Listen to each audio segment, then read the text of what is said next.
Boa noite, pessoal. Aula de hoje, a Prova Brasil, simulado número 2, que aborda as lições de 5 a 8. Vamos então fazer aqui um comentário sobre cada questão e dar aí um caminho para que vocês possam resolvê-las, né? A intenção aqui não é responder as questões, mas sim dar para o aluno uma ferramenta para que ele possa resolver.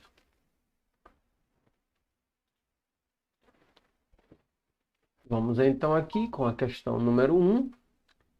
Observe a figura estilizada de um cisne formada pelas 7 peças do Tangram, ok? Então, as peças do Tangram são figuras geométricas e elas foram arrumadas de uma maneira, né, a formar um cisne aqui. Então, aqui na questão é dito: na figura, o número de triângulos retângulos isósceles é item A, 2, B3, C4, D5, ok? Vamos então para o nosso quadro para elaborar aqui uma ferramenta para que a gente possa responder essa questão.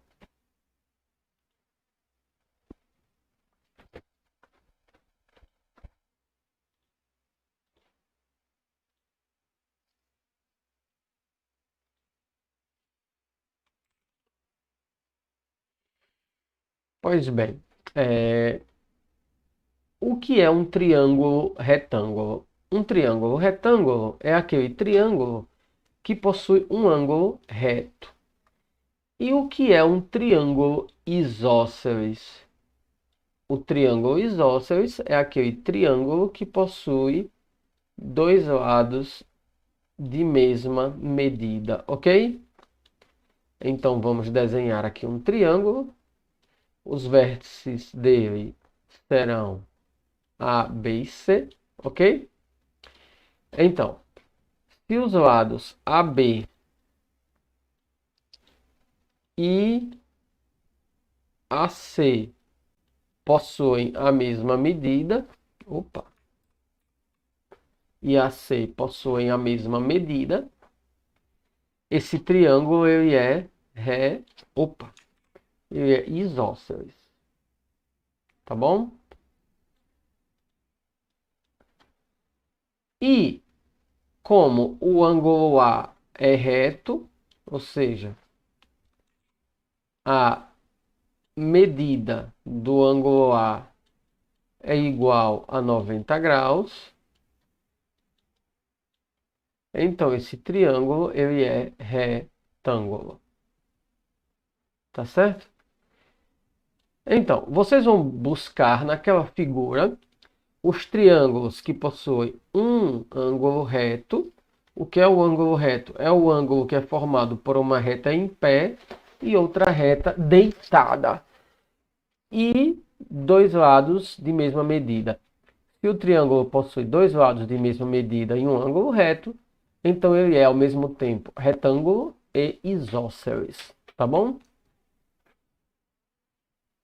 Vamos então retornar para nosso simulado.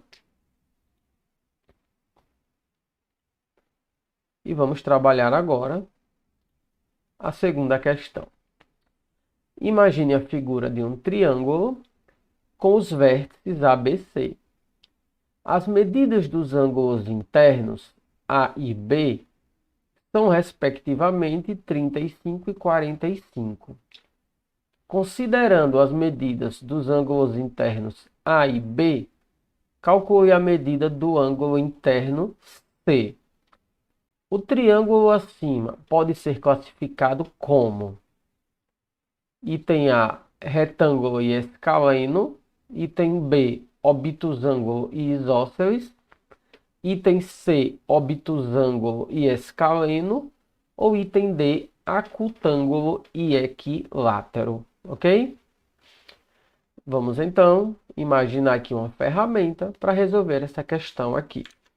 Para isso, vamos retornar ao nosso quadro.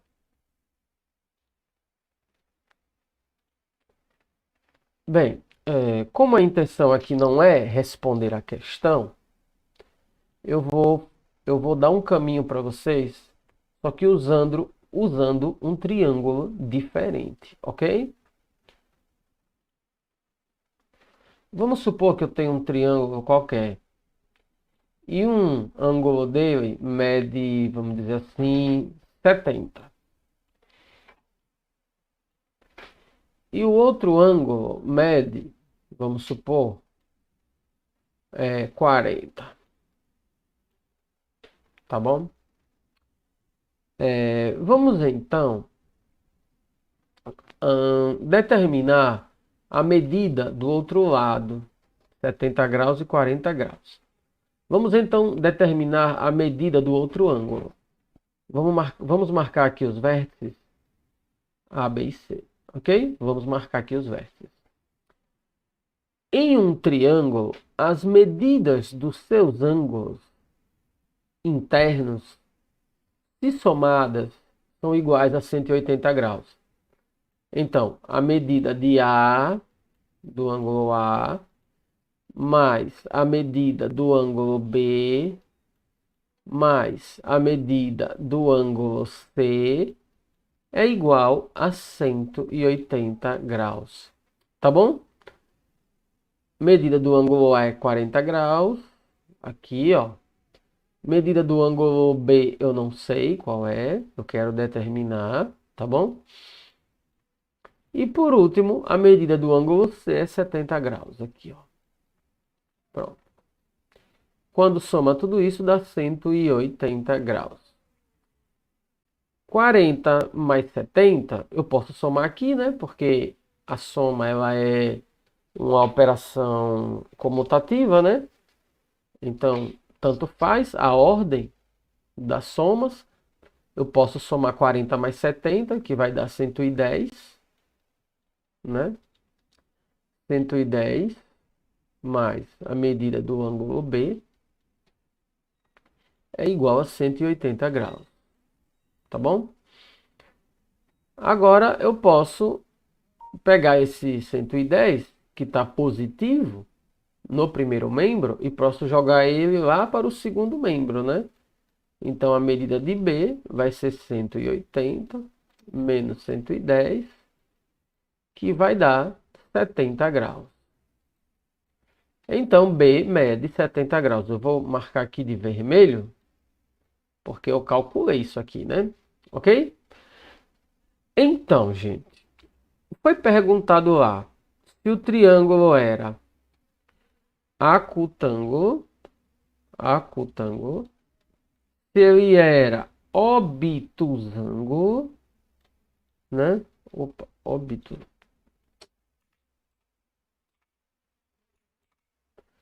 obtusângulo, né? Ou se o triângulo era retângulo, tá bom, gente? Ó, quando é que um triângulo é acutângulo? Quando todos os ângulos internos são menores do que 90 graus, ok? Esse triângulo aqui é acutângulo? Sim, ele é acutângulo. Vou marcar aqui de verde. Sim. Quando é que um triângulo ele é obtusângulo? Quando ele possui um ângulo interno maior que 90 graus. Aqui tem algum ângulo interno maior que 90 graus? Não. Então ele não é obtusângulo. Eu vou marcar com um X aqui, para marcar que ele não é. Foi perguntado se o triângulo era retângulo. Esse triângulo ele é retângulo?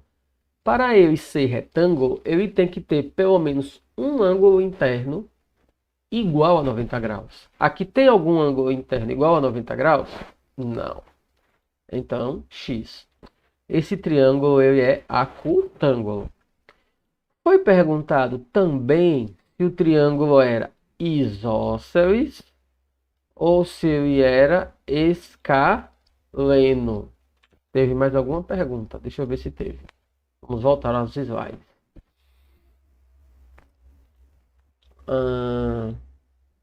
Foi perguntado se ele seria escaleno, isósceles ou equilátero. Ok, vamos voltar para o nosso quadro. Ok? Foi perguntado se o triângulo era isósceles, escaleno ou equilátero. Gente, ó, um triângulo isósceles, ele possui dois lados iguais. E como ele possui dois lados iguais, dois lados com medidas iguais, ele também vai possuir dois ângulos com medidas iguais. Como esse triângulo aqui possui dois ângulos com medidas iguais, ele é isósceles. O que é um triângulo escaleno? Um triângulo escaleno é aquele triângulo que possui todos os lados com medidas diferentes. Como o triângulo escaleno possui todos os lados com medidas diferentes, ele também possui todos os ângulos internos com medidas diferentes. Esse triângulo aqui possui todos os ângulos internos com medidas diferentes? Não, né? Dois ângulos têm medidas iguais. Então, o triângulo não é escaleno, tá bom? E por último, pergunta se esse triângulo é equilátero. O que é um triângulo equilátero? É aquele triângulo que possui todos os lados com medidas iguais. Se ele possui todos os lados com medidas iguais, ele também possui todos os ângulos internos com medidas iguais. Esses ângulos internos aqui possuem medidas iguais? Não. Então, esse triângulo não é equilátero. Então, esse triângulo aqui, que eu desenhei, ele é um triângulo acutângulo e isósceles, tá bom? Vocês vão usar esse mesmo raciocínio para responder a questão 2 do nosso simulado. Vamos então para a questão 3. Origami é uma arte tradicional e secular japonesa que cria representações de determinados seres ou objetos com as dobras geométricas de um pedaço de papel, sem cortá-lo ou colá-lo. Observe a dobradura do dinossauro. Então alguém fez um dinossauro aqui de origami, né? Melhor, um origami de dinossauro. Não sei como é que se fala isso.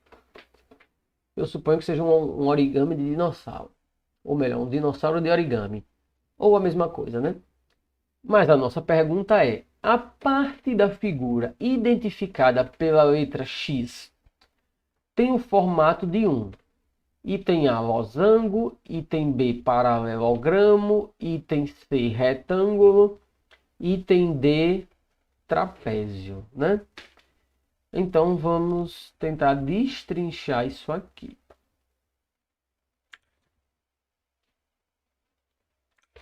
Vamos para o nosso quadro. Ok. E vamos limpar aqui o nosso quadro.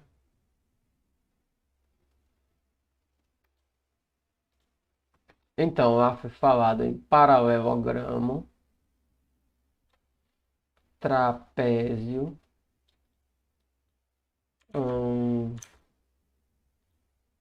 losango,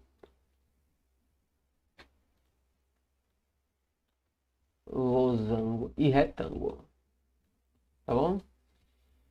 Então, vejamos. Vamos começar pelo retângulo. O que é um retângulo? Um retângulo é um quadrilátero que possui 4 ângulos iguais a 90 graus, ou seja, 4 ângulos retos. Nós representamos ele assim, ok? Dois lados maiores e dois lados menores, sendo que os lados opostos têm a mesma medida, tá bom? Então, isso é o que nós chamamos de retângulo. Trapézio. Trapézio é um outro tipo de quadrilátero, onde nós temos a base maior e a base menor, que são paralelas, e temos então duas linhas não paralelas que ligam, né, essas bases. ok? Então, Bzão, base maior, e Bzinho, base menor. Essas bases são paralelas, os outros dois lados não são paralelos. É assim que nós representamos um trapézio. Paralelogramo. Paralelogramo é um quadrilátero que possui dois pares de lados paralelos, ok? Entre si. Os lados paralelos entre si, claro, têm a mesma medida, né? Os lados que não são paralelos não têm a mesma medida necessariamente, tá bom? Eu vou até representar mais bonitinho. Assim, ó. Tchau, tchau, tchau, tchau. Ok? E por último, o losango. O losango, ele é um quadrilátero construído da seguinte maneira. Nós temos uma reta. Eu vou até desenhar essa reta de outra cor. Nós temos uma reta, que nós chamamos de diagonal. Temos uma reta, que nós chamamos de diagonal maior. Vamos chamar ela de Dzão. Tem uma outra reta menor, que corta a reta maior no meio. Elas duas são... formam ângulos retos em relação uma à outra. Esse ângulo entre elas são ângulos retos. Vamos chamar essa reta menor de Dzinho, que é a diagonal menor. Eu vou deixar o paralelogramo aqui fora, que fica melhor. Ó, o losango, desculpe. Temos uma reta maior, que é a diagonal maior. Temos uma reta menor, que é a diagonal menor. E aí nós ligamos os pontos extremos. Ó, 1, 2, 3, 4. E formamos esse quadrilátero, que é o losango, tá bom? As diagonais têm entre si um ângulo reto. Todos os lados do losango possuem a mesma medida, ok? Então, esses são os 4 tipos de quadriláteros abordados nessa questão. Vamos retornar para a questão. Então, agora vocês vão, com base no conhecimento, definir se essa figura aqui é um losango, é um paralelogramo, é um retângulo ou é um trapézio, tá bom? Ela tem uma casquinha de banana, mas se vocês pensarem bem, é fácil de responder. Questão 4. Natália é uma garota que sonha em ser arquiteta. Um dia ela desenhou a planta de sua casa, utilizando somente figuras geométricas. Observe. Então aqui nós temos como é que eu posso dizer? A planta da casa tá meio pequena. Eu não sei se eu usar a lupa aqui, se vai aparecer para vocês. Eu vou tentar.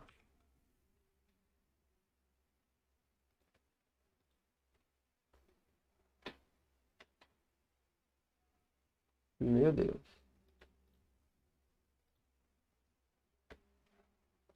Deixa eu ver se está aparecendo para vocês a lupa.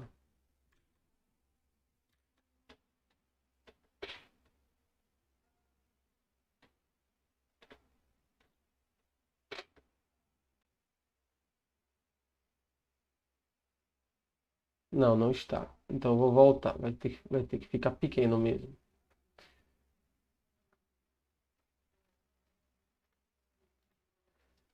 Ok, mas então vamos trabalhar aqui. Na planta, aqui nós temos o banheiro, o quarto 1, a sala, o quarto 2, a garagem, o jardim, a cozinha, a sala de TV e o outro banheiro, ok? Então vamos à nossa questão. Analisando cada cômodo da planta da casa, determine o número de quadriláteros que possuem lados concorrentes perpendiculares, ok? Então, tudo bem. Depois eu vou tentar ver se eu mostro essa figura para vocês de alguma maneira. Vamos ao nosso quadro, responder a pergunta. Nessa questão, nós queremos determinar quais dos quadriláteros possuem lados concorrentes perpendiculares. Quais são os lados concorrentes de um quadrilátero? Em um quadrilátero, os lados concorrentes são aqueles que se tocam, ok? Então, vamos aqui marcar os lados concorrentes, os lados do retângulo. Vamos chamar de A, B, C e D, os vértices dele, ok? Então, quais são os lados concorrentes? Note que concorrência é uma relação, tá bom? Então, AB é concorrente com BC. Ok? Por quê? Porque eles se tocam no ponto B. Da mesma maneira, AB é concorrente com AD. Por quê? Porque esses lados se tocam no ponto A. Agora, a questão é, esses lados, além de ser concorrentes, eles são perpendiculares? A resposta é sim. Por que sim? Porque o ponto de concorrência deles é o ponto B, no caso de AB e BC, e também é o ponto A, no caso de AB e AD. Ou seja, ó, AB e BC concorrem aqui, ó, no ponto B. Já AB e AD concorrem aqui no ponto A. E esses pontos, eles formam ângulos o quê? Retos. Então, nesse caso, os ângulos concorrentes são retos. Os lados concorrentes formam ângulos retos. Então, eles são concorrentes e perpendiculares. Agora, vamos analisar o trapézio. Vamos marcar os pontos do trapézio. Os vértices, ok? Vamos dizer que aqui são vértices E, F, G e H, tá bom? Vamos marcar aqui alguns lados concorrentes, tá certo? Ó, vamos marcar aqui alguns lados concorrentes. O lado EF, ele é concorrente a FG. Qual é o ponto de concorrência? É o ponto F, esse ponto aqui, ó. Já o lado EF também pode ser concorrente com EH. Qual é o ponto de concorrência agora? O ponto de concorrência agora é o ponto E. Mas vocês notem o seguinte. Aqui no ponto F, esse ângulo ele é maior do que 90. E o ponto E também tem um ângulo maior do que 90. Então, eles não são perpendiculares. São lados concorrentes e não perpendiculares. E se nós olharmos aqui embaixo, ó, esse ângulo é menor do que 90 e esse ângulo aqui também é menor do que 90. Então, os lados concorrentes no trapézio não são perpendiculares. Falando de uma maneira mais simples, para que existam lados concorrentes e perpendiculares, é necessário que haja ângulos internos iguais a 90 graus, ok? Então, nesse caso aqui, nós vemos que o trapézio não possui ângulos concorrentes e perpendiculares, mas já o retângulo, ele possui vários lados concorrentes e perpendiculares. O trapézio aqui era lados, não ângulos, como eu falei. Tá bom? Então, vamos retornar para o nosso simulado.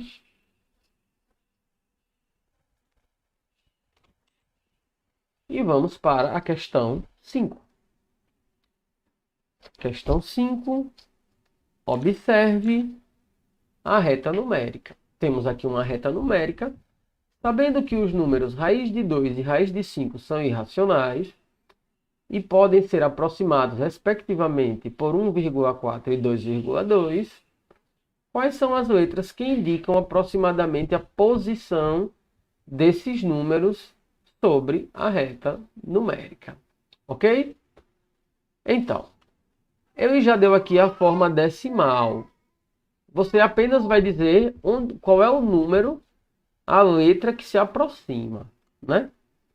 Vamos fazer um exemplo aqui no nosso quadro. Vamos apagar aqui a tela, ok?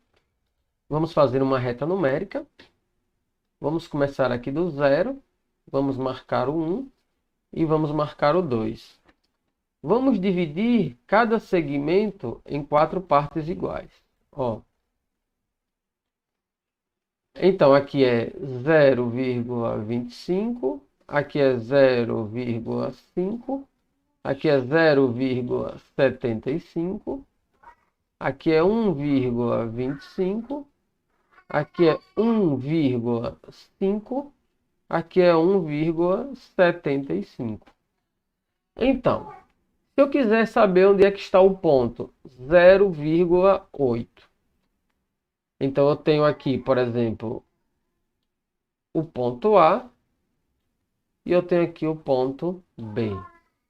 Ó, 0,8 é igual, eu estará no ponto A ou eu estará... Desculpe, 0,8 estará no ponto B ou eu estará no ponto A. O ponto B, ele é maior que 0,75 e menor do que 1. Então, o B está, ou melhor, o 0,8 está aqui no ponto B.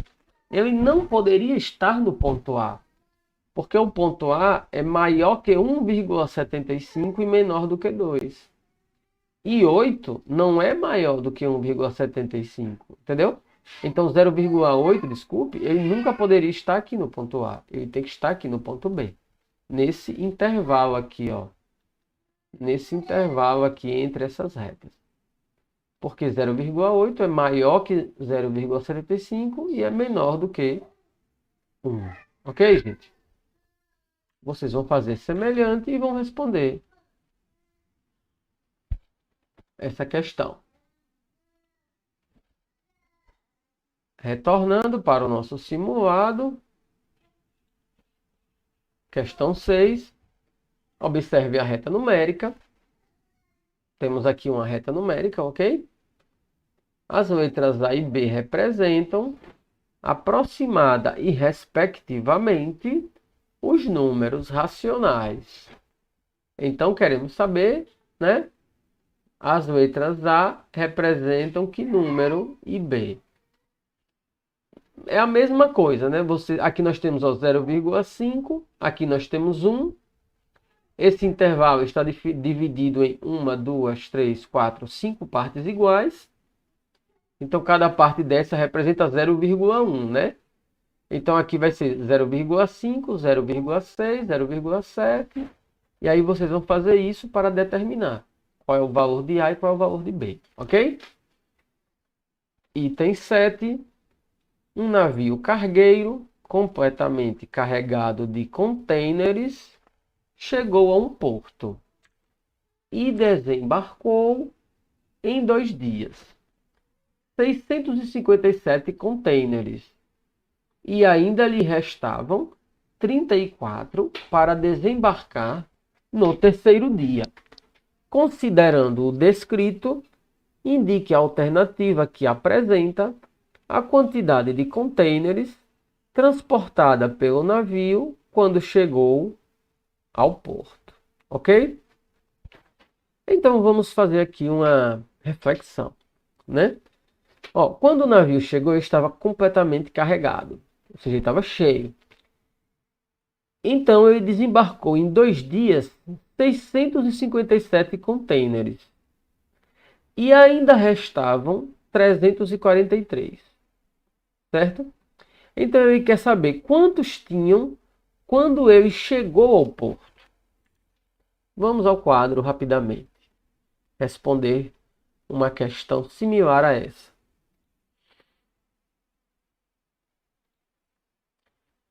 Vamos supor que você chegou numa loja para fazer uma compra E aí você gastou R$ 500. Quando você saiu, ainda tinha R$ 600 no bolso. Quanto você tinha quando chegou? Quanto você tinha na chegada, né? Quanto você tinha de dinheiro na chegada? Vamos fazer uma simulação. Você tinha X, gastou 500 e sobrou quanto? 600. Tá bom? É uma equação que representa a nossa realidade. Então, X é o valor que você tinha quando chegou. X está no primeiro membro, fica no primeiro membro. 500 está negativo no primeiro, ele vai positivo para o segundo, ok? O 600 está positivo no segundo, ele continua. Então, X será igual a 500 mais 600. Quando você chegou, você tinha R$ 1.100. Ok, gente? Ó, o raciocínio é o mesmo. Eu fiz com dinheiro, vocês vão fazer lá com os containers, tá bom? Vamos retornar para o nosso simulado para fazer a questão número 8. O avião Boeing 767 é comandado por um piloto e um copiloto. Os passageiros são atendidos por uma equipe de 6 comissários de bordo. O corpo do avião é dividido em 3 setores de assentos para os passageiros. A cabine da primeira classe comporta 3 fileiras com 5 linhas de poltronas. Em cada fileira, com 5 linhas, de 2 poltronas em cada fileira. Na classe denominada econômica com mais conforto, há 3 fileiras de assentos. As 2 fileiras laterais possuem 6 linhas de 2 assentos. E a fileira central possui 8 linhas de 3 assentos. Na classe econômica, há 3 fileiras. 2 fileiras laterais com 20 linhas e 2 assentos em cada uma, mais uma fileira central com 21 linhas de 3 assentos. O piloto e o copiloto ficam na cabine de comando e os comissários em poltronas próximas à área de serviço. Considerando o relatado acima, o número máximo de pessoas transportadas em uma viagem internacional chega a, ok? Então, gente, vamos então novamente resolver um problema parecido. Estamos aqui em nosso quadro, vamos limpar o quadro. Vamos supor um avião diferente. Eu vou desenhar aqui um avião diferente daquele, ok? Vai ficar meio feio aqui, mas o que importa é a intenção, né? Meu avião tem aqui as asas dele, tem a turbina, pronto. É o que importa. Então vamos fazer aqui, ó, tripulação, primeira classe e terceira classe. Nosso avião é mais simples. Na primeira classe, nós vamos colocar 3 fileiras com 2 poltronas em cada. Ó, nós temos 3 fileiras. Cada fileira tem 2 poltronas, não é isso? Deixa eu ver aqui. Isso. 3 fileiras com 2 poltronas e cada fileira tem 4 linhas. Na classe econômica, nós vamos colocar 3 fileiras com 3 poltronas e cada fileira vai ter 5 linhas. Pronto. Vamos colocar aqui, ó.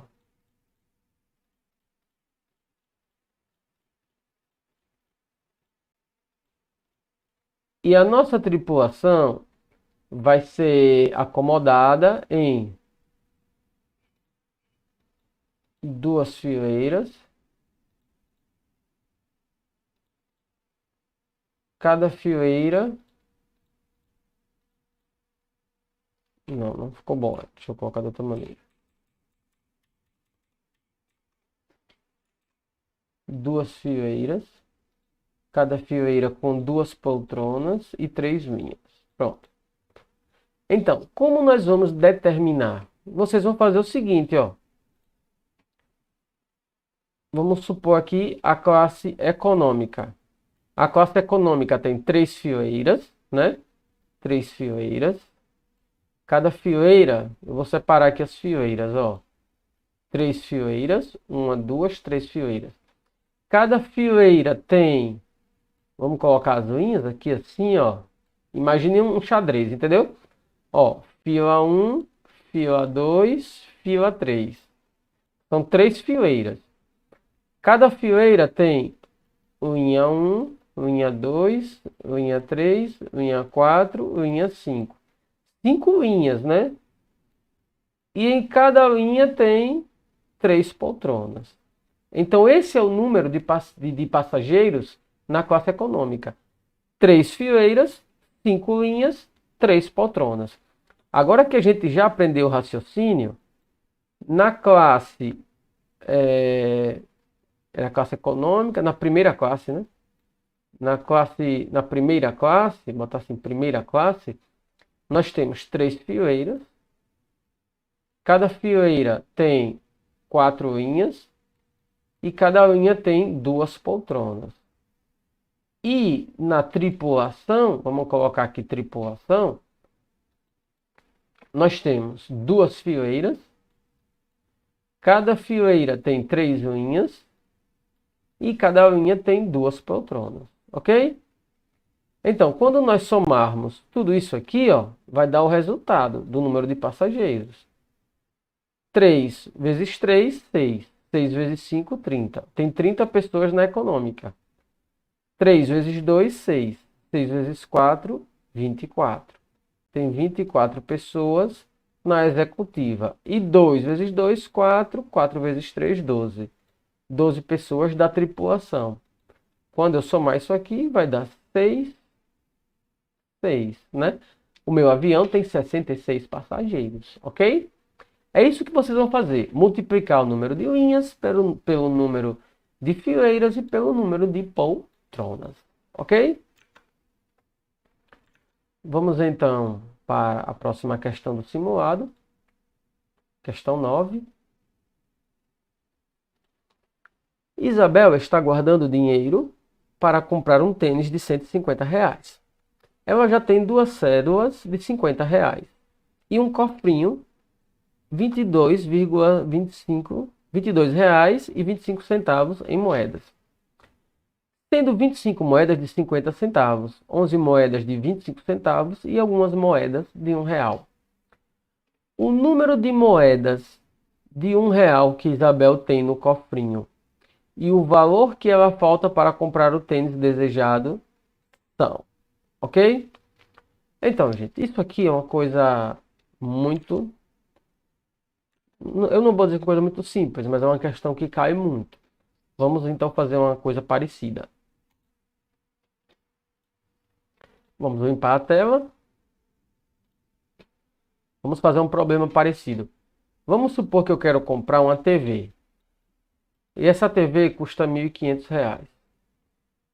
Aí eu tenho em cédula, né? Cédula é aquele papel moeda, né? É o dinheiro em forma de papel. Em cédula eu tenho R$ 600. E em moeda eu tenho, vamos supor, 10 moedas de R$ 1.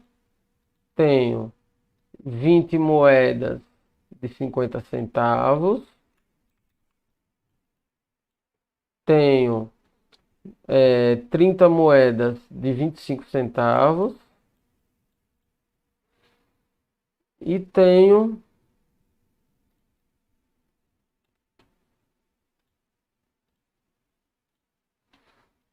mais 50 moedas de 10 centavos.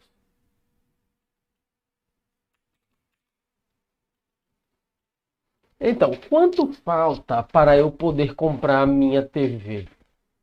É só multiplicar, não é? 10 vezes 1 é 10. 20 vezes 50 centavos é 10. 30 vezes 25 centavos é 7,50. E 50 vezes 10 centavos é 5 reais. 10 mais 10 é 20. E 7,50 mais 5 é 12,50. 20 mais 12,50 é 32,50. Então eu tenho R$ 32,50 de moeda. Como é que eu soube? Eu multipliquei a quantidade de moedas pelo valor de cada moeda e somei tudo. Eu fiz a expressão numérica. Então, quanto é que eu tenho de dinheiro total? É só somar a quantidade que eu tenho de moedas com a quantidade que eu tenho de cédulas. Então, vai ser R$ 600 mais 32,50. Então, eu tenho R$ 632,50. Ok? Essa é a grana que eu tenho para comprar a minha TV. E quanto é que falta? Falta 1.500 menos 632,50. Ok, gente? Para fazer isso aqui, ó, eu vou fazer os empréstimos, né? Esse pede emprestado vira 10.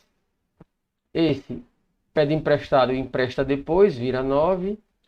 Esse pede emprestado e empresta depois, vira 9. Esse pede emprestado e empresta depois, vira 14. Esse aqui emprestou, deixa de existir, né? Um que empresta 1 não fica nada. Agora é só diminuir, né, gente? Ó, 0 menos 0, 0. 10 menos 5, 5.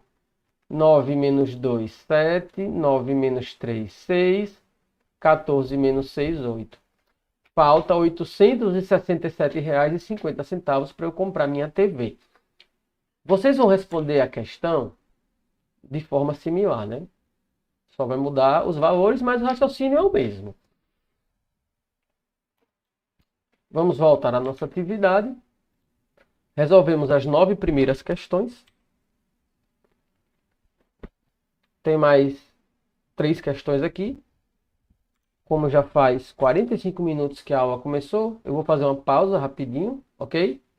E daqui a pouquinho eu retorno. Uma pausinha só para um gole d'água. Não é nem 5 minutinhos. A gente continua já já.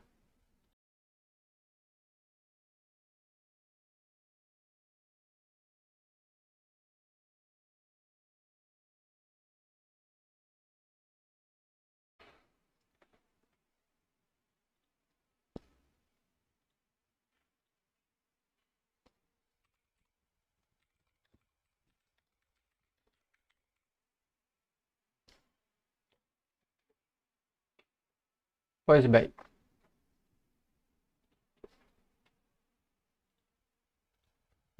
Questão 10. Para revestir uma parede retangular de 8 metros de comprimento e 3,5 metros de altura, o arquiteto de uma obra decidiu utilizar peças regulares de granito, cada uma medindo 0,16 metros quadrados e vendidas em caixas com 4 peças. O número mínimo de caixas que o proprietário da obra precisa adquirir do revestimento para cobrir toda a parede é item A 28, item B 43, item C 44, item D 175. Vamos para o nosso quadro para poder fazer uma questão parecida com essa, ok?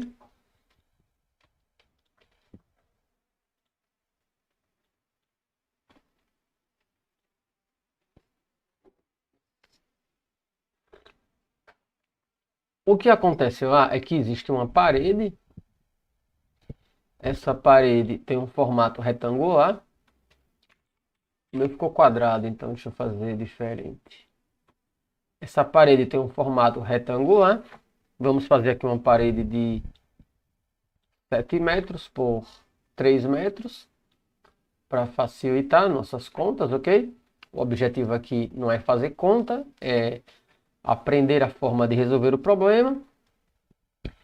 E ele vai cobrir essa parede toda com pecinhas, né? Que tem uma área qualquer. Vamos colocar que a nossa pecinha tem uma área de... vamos colocar assim... 0,5 metros quadrados. Ok? Nós vamos utilizar essa pecinha para cobrir essa área toda. Como é que eu vou saber? E vamos ainda tem a questão das caixas, né? Vamos supor que em cada caixa tem 10 peças.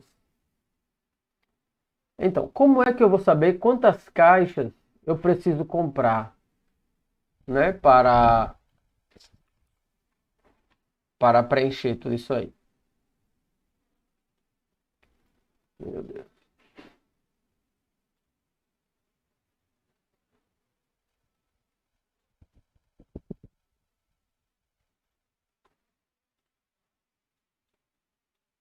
Né?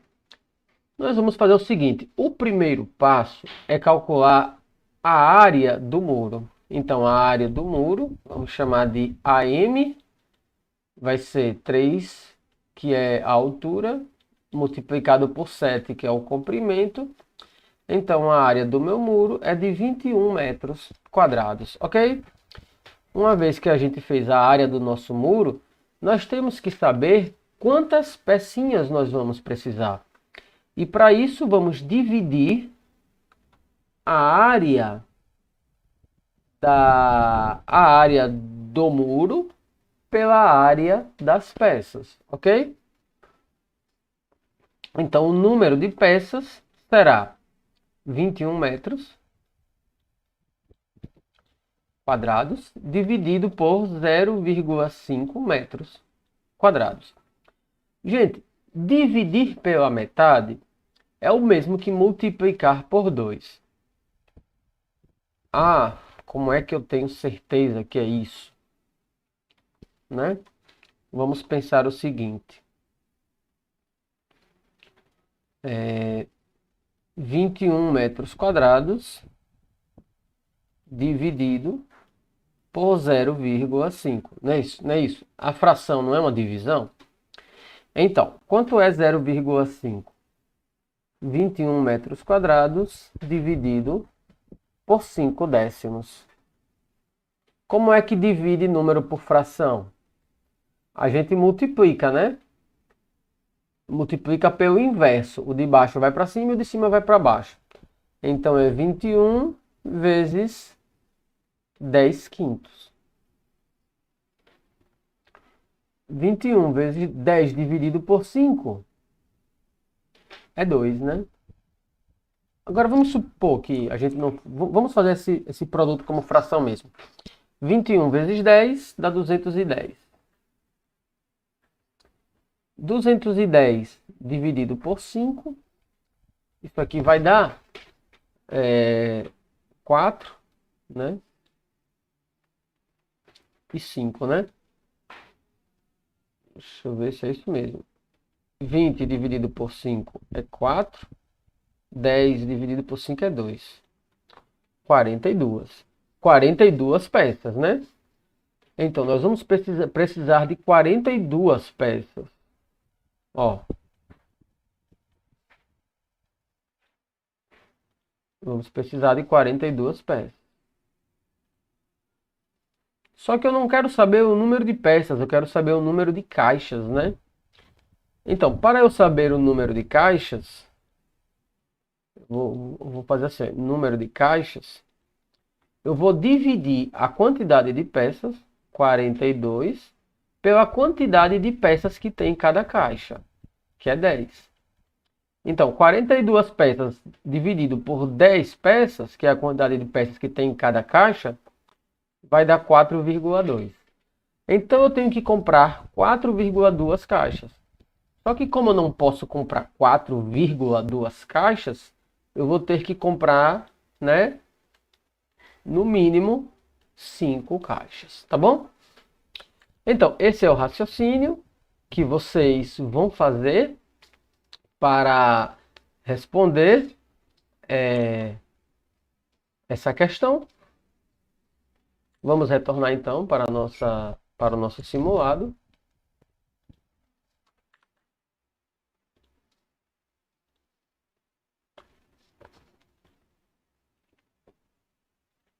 Questão 11. Observe no gráfico abaixo a quantidade de frutas vendidas na banca de Jorge no mercado durante o fim de semana. Então temos aqui um gráfico, onde não vai dar para ler para vocês aí, porque está muito pequeno, mas caju, banana, pêssego, maçã e laranja. Ele vendeu em torno de 30 cajus, 120 bananas, 40 pêssegos, 180 maçãs e 300 laranjas. Então, a tabela que descreve a quantidade de dúzias de bananas e laranjas vendidas é apresentada na alternativa, né? Então, aqui tem os gráficos, vocês simplesmente vão marcar a alternativa. Só que nós queremos saber a quantidade de dúzias, né? Então, como é que vocês vão determinar a quantidade de dúzias? Vamos ver aqui no quadro.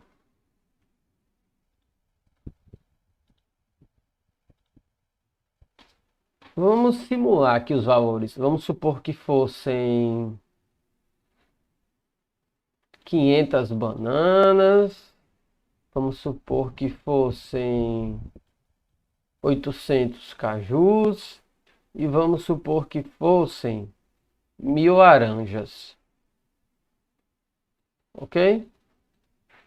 Quantas dúzias aproximadamente foram? Bem, para eu saber quantas dúzias de bananas existem em 500 bananas, eu vou fazer 500 dividido por 12, ok? Isso aqui vai dar 4, vai dar 48, vai sobrar 2, vai vir 0, aqui vai dar 1, aqui dá 12, sobra 8, uma vírgulazinha aqui, 0, isso aqui vai dar 6, dá 12, 2 vai 1, 6, 7, 72, sobra 8. Aqui vai dar 0, vai dar 6 de novo. Aí vai dar 72 de novo, vai dar 0. Isso aqui vai ficar dando 6 para sempre, né? Então, 500 bananas é 41,6 dúzias aproximadamente. Ou 42,666 dúzias. Desculpa, ou 41,66 dúzias, entendeu?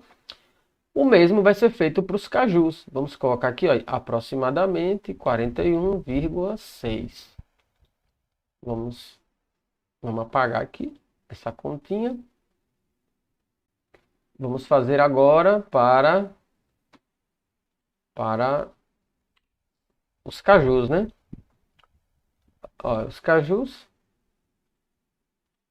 será 800 dividido por 12.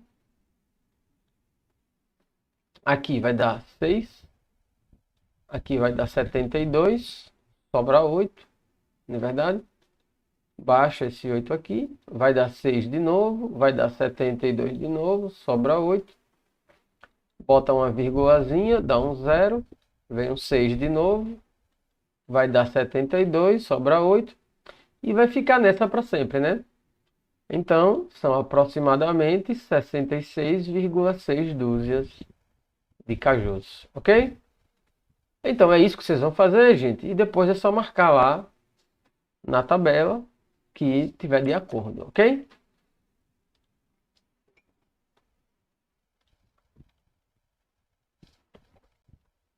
Questão número 12. Um vendedor ambulante comprou 160 bombons e vendeu em 4 dias 100% deles. A tabela mostra a porcentagem de bombons vendidos por dia e o total vendido, ok? Na primeira coluna da tabela temos os dias da semana. Na segunda coluna temos a porcentagem que foi vendido, né? No primeiro dia foi vendido 10, no segundo dia 20, no terceiro 45, no quinto 25 e o total de bombons vendidos foi 100%, né? 100%, claro, é o máximo que você vende de uma quantidade, porque você vendeu tudo. Aqui embaixo, o gráfico que representa a porcentagem de bombons vendidos por dia em relação ao total comprado pelo vendedor né?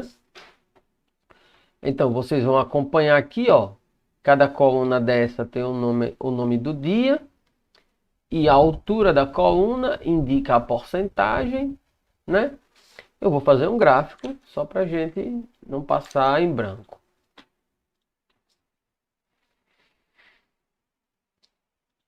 Vou limpar aqui a tela novamente.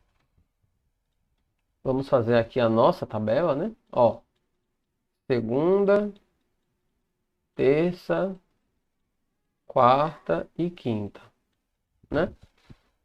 Vamos supor que aqui ele vendeu 10, aqui ele vendeu 20, aqui ele vendeu 30 e aqui ele vendeu 40, tá bom? Oh, my.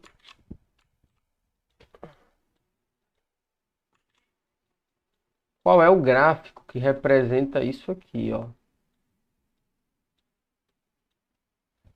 Na primeira coluna aqui os dias e na segunda coluna o quanto ele vendeu, né? Ó, o nosso gráfico seria assim, ó. Ó, na segunda,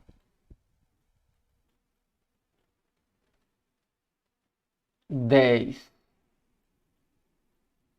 Então teria que ter uma barrinha, ó, até o 10, entendeu? Na terça, ele vendeu 20. Então teria que ter uma barrinha, ó, até o 20. É assim que o gráfico tem que ser, entendeu? Na quarta, vendeu 30. Então teria que ter uma barrinha aqui, ó, até o 30.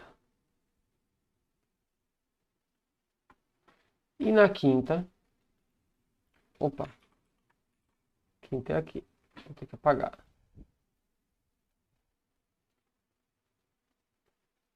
E na quinta, aqui, eu vou até apagar uma coisa aqui que está muito feia, essa porcentagem aqui, não se bota isso aqui, né? Fazer as coisas direito, né? Bota só o número, né? Não precisa botar o valor da porcentagem. Não quer pegar o zero. Pronto, agora sim. E na quinta ele vendeu 40. Ok? Aqui, ó, 40. Na quinta.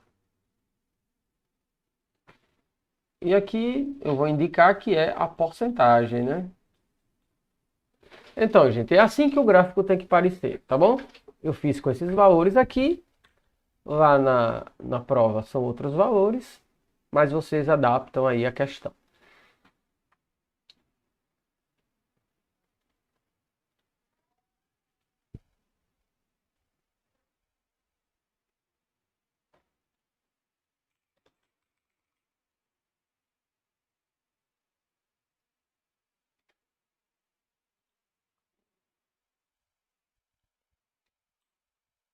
Agora, o item C e D aqui, né? Da questão passada. Vamos continuar com o item 13. O gráfico abaixo apresenta as médias bimestrais em matemática dos alunos de um oitavo ano durante um ano letivo. Aqui temos os bimestres, ó, 1, 2, 3 e 4. Os 4 bimestres. E aqui temos as notas, ó, 0, 1, 2, 3, 4, até o 8. Essa barrinha aqui, ela indica a nota, as médias, né? dos alunos nessa turma.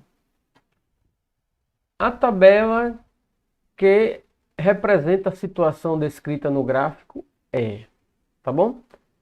Vamos analisar somente a tabela A. Não, eu não quero analisar a tabela da questão.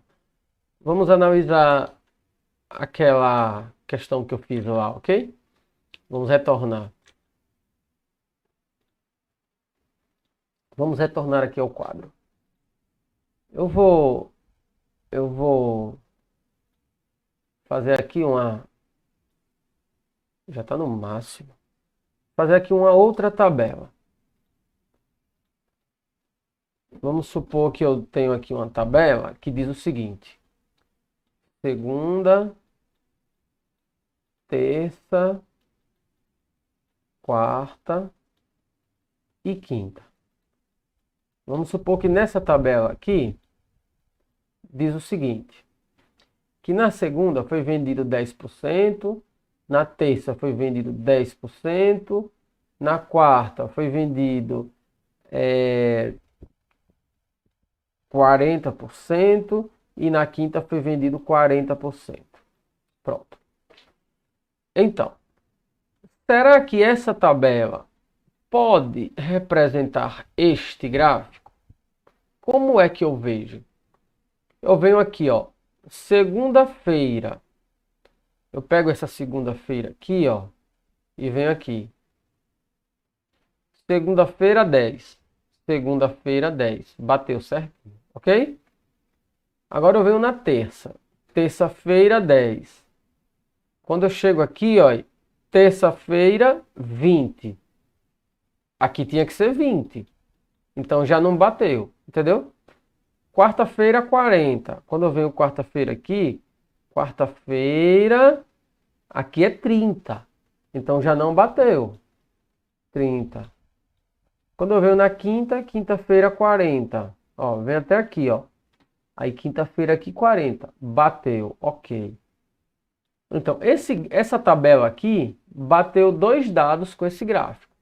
Mas teve 2 dados que não bateu, que foi o de terça e o de quarta. Então, eu sei que essa tabela não representa esse gráfico, tá certo? É isso que vocês vão olhar lá. Já se eu comparar esta tabela aqui com este gráfico, eu vou ver. Eu vou ver o quê? Ó, segunda-feira, 10. Então, quando eu venho aqui, ó, segunda, 10, bateu. Terça-feira é 20. Quando eu venho aqui, ó, terça-feira, 20. Bateu certinho. Quarta-feira, 30. Então, quando eu venho na minha quarta-feira aqui, ó, 30. E quinta-feira, eu venho aqui, deu 40. Quinta-feira, 40. Então, bateu certinho. É isso que vocês vão fazer lá. Vocês vão conferir se os dados do gráfico estão compatíveis com os dados da tabela. Tá bom?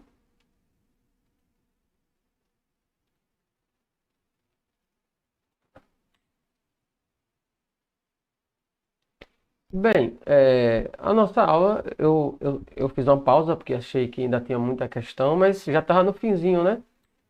Se eu soubesse, tinha nem feito a pausa. Bem, gente, então, fim de aula. Eu fiz um comentário sobre cada questão do nosso simulado, tá certo?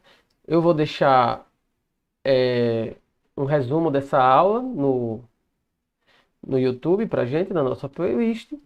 E aí vocês assistem para poder resolver as questões, tá bom?